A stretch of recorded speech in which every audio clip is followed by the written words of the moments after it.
जो जरूरतमंद छात्र हैं मेट्रो में, उनको मुफ्त यात्रा भी देंगे और 50,000 युवाओं को सरकारी नौकरियां देने का काम और 20 लाख युवाओं को हम रोजगार स्वरोजगार के अवसर भी देंगे। मेरा सवाल एक और है, हमारी बहन यहां पे भी बैठी हैं, नीचे भी बैठी हैं, आज दिल्ली की मुख्यमंत्री कौन है? वह जोर से बोलो, कौन है दिल्ली की मुख्यमंत्री? आतिशी मारलेना। ये श्रीमती आतिशी मारलेना जी अगर मुख्यमंत्री हैं तो क्या आम आदमी पार्टी के पोस्टर, होर्डिंग, बैनर पे इनकी फोटो नजर आती है?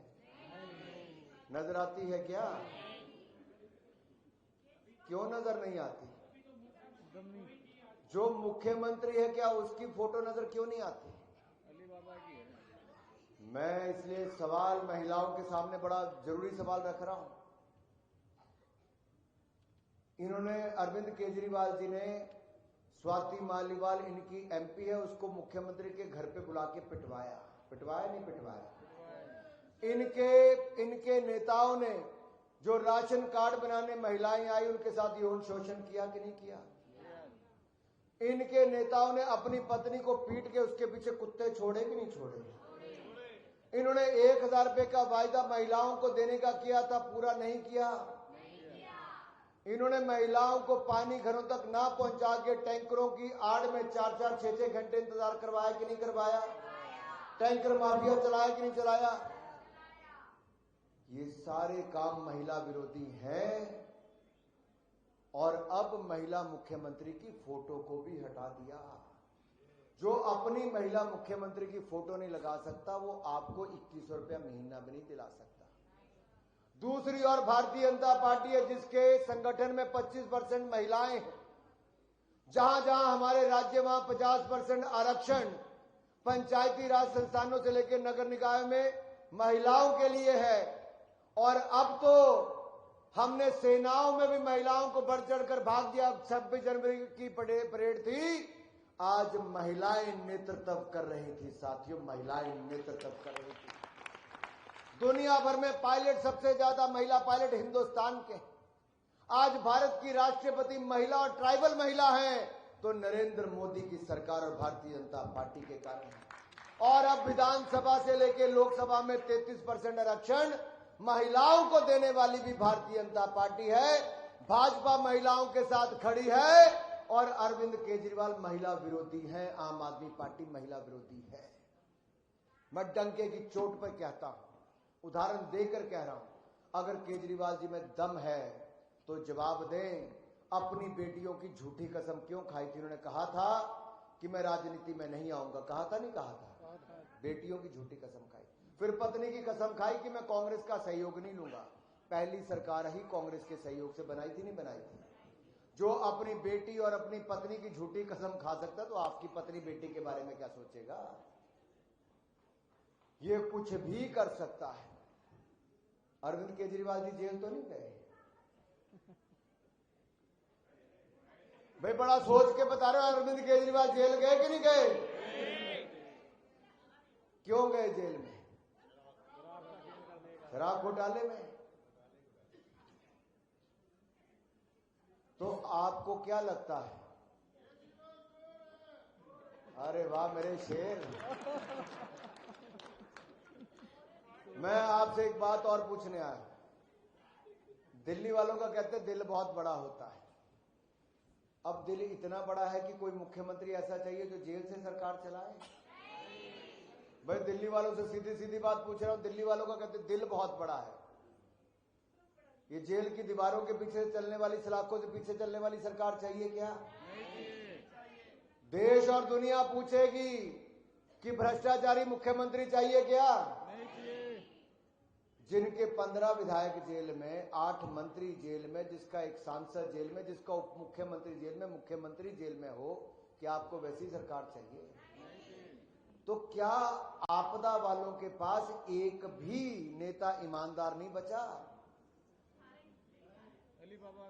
आप देखिए, जिस व्यक्ति को कोर्ट ने रोक लगा रखी है कि वो फाइल साइन नहीं कर सकता, वो मुख्यमंत्री कार्यालय नहीं जा सकता, कोई निर्णय नहीं ले सकता। आज आपदा वाले उसकी फोटो लगाकर कहते हैं कि दिल्ली वाले इसको मुख्यमंत्री चुन लें। तो मैं दिल्ली वालों से साफ साफ पूछता हूं, एक भ्रष्टाचारी जेल के पीछे रहने वाला, केवल बेल पर बाहर आए, जो आरोप मुक्त नहीं हुए, ऐसे कट्टर बेईमान दिल्ली के महाठग अरविंद केजरीवाल जी को क्या आप दिल्ली का मुख्यमंत्री चाहते हो? थोड़ा जोर से बोलना, हाथ हिलाकर बोलना। क्या महाठग को दिल्ली का मुख्यमंत्री चाहते हो? क्या बेईमान को दिल्ली का मुख्यमंत्री चाहते हो? क्या जेल से पीछे वाले को दिल्ली का मुख्यमंत्री चाहते हो? अगर नहीं चाहते तो साथियों मन पक्का करके रखना, क्योंकि आजकल एक आदमी टी शर्ट में घूमता था, उस श्रीनगर में भी बर्फ में भी कहता था मुझे ठंड लगती नहीं। आजकल रजाई से निकल नहीं रहा दिल्ली का चुनाव में।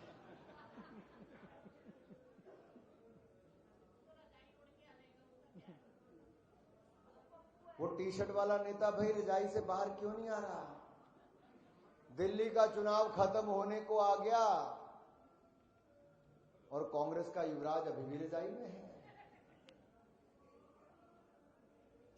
राहुल जी डबल डेटिंग करनी बंद कर दीजिए।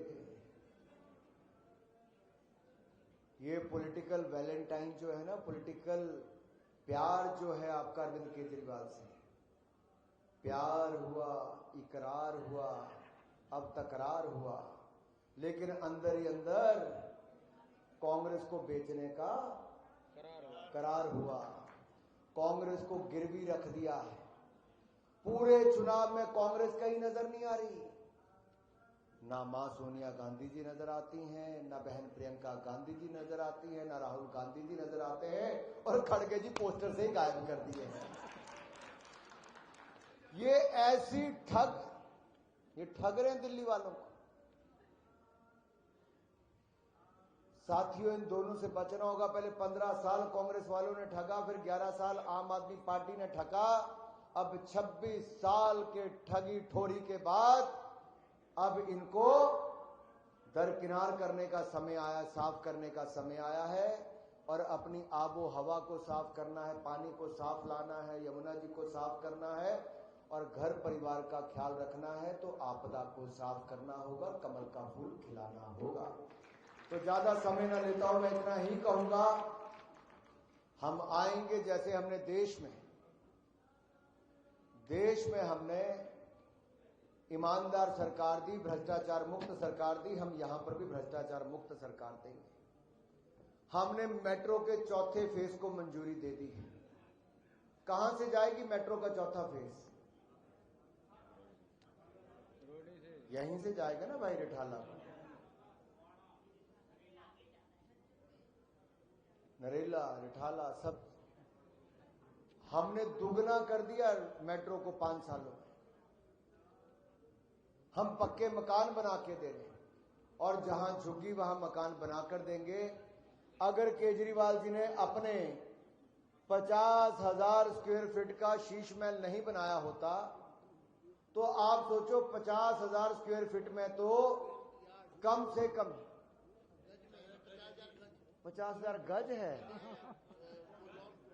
ओहो, कैंपस 50,000 गज का है, मकान 50, शीश महल 50,000 फुट का है, यानी कि आपके कम से कम 200 फ्लैट की सोसाइटी गरीबों के लिए बन जाती। 200-300 अरे वाह, 4 टावर तो अधूरे पड़े हुए वहाँ पे 4 टावर ऐसे हैं जो बन रहे थे, कंस्ट्रक्शन छूट को भाग गए छोड़ के, जब पकड़े गए। अब देखिए साहब, ये कहते तो आम की बात थे, लेकिन हो खास गए हैं। इसलिए अब इनके चक्कर में मत आना। मैं तो आपको पहले कह के हटा हूं, आप छोड़ो बाकी दुनिया की बात को, आप सोच दो, कुछ मत सोचना। जो कह रहे थे ना विजेंद्र जी कि विकसित भारत, विकसित भारत, विकसित भारत हम बनाएंगे। मैं उससे पहले कहता हूं, पहले अपने बारे में सोचिए।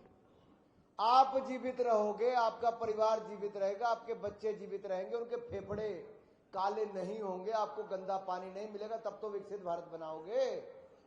तब तो विकसित दिल्ली बनाओगे। इसलिए सबसे पहले अपने आप को बचाओ, अपनी दिल्ली को बचाओ और आपदा मुक्त करके दिखाओ, तब जाकर विकसित दिल्ली और विकसित भारत बनाओ।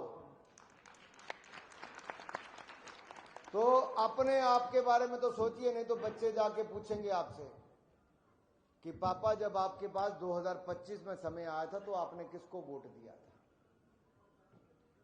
तो जागिए और बाकियों को जगाइए और दिल्ली को बेहतर बनाइए। अब ना सहेंगे, बदल जाएंगे। बीजेपी लाओ, दिल्ली बचाओ। अरे भाई मुझे सारे नारे आते हैं, लेकिन जो मुख्य नारा है, मैं फिर सबकी आवाज आएगी तब तो बदलोगे भाई। अब ना सहेंगे। देखो भाई, अंग्रेजों से मुक्ति भी इतनी आसानी से मिली नहीं थी, बहुत लोगों को बलिदान देना पड़ा। मैं आपसे बलिदान देने की नहीं बात कर रहा, योगदान देने की बात कर रहा हूं भाई। और एक ऐसे व्यक्ति से मुक्ति पानी है जो अराजकता के लिए जाना जाता है, अपराधियों को संरक्षण देने के लिए जाना जाता है, अलगाववादी ताकतों के साथ खड़ा हो जाता है और आतंकवादी ठिकानों पर हमला करने वाले, सर्जिकल स्ट्राइक वाले हमारे सैनिकों पर प्रश्न चिन्ह खड़ा करता है।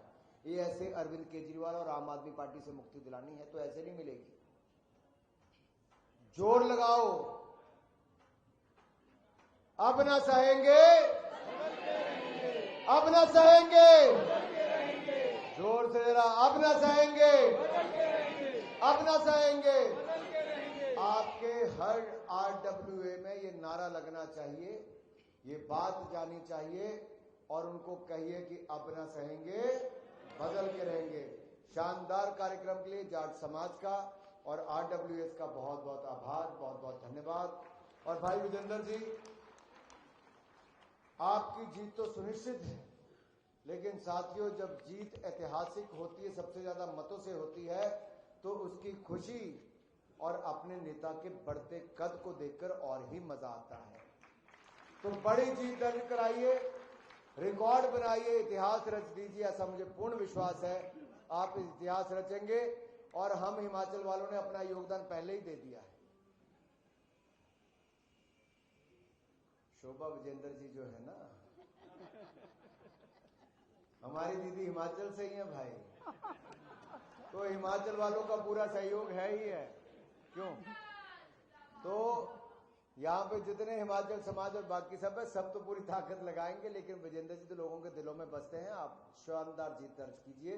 आप सबको बहुत बहुत धन्यवाद, बहुत बहुत धन्यवाद। मेरे साथ जोर से बोलेंगे, नरेंद्र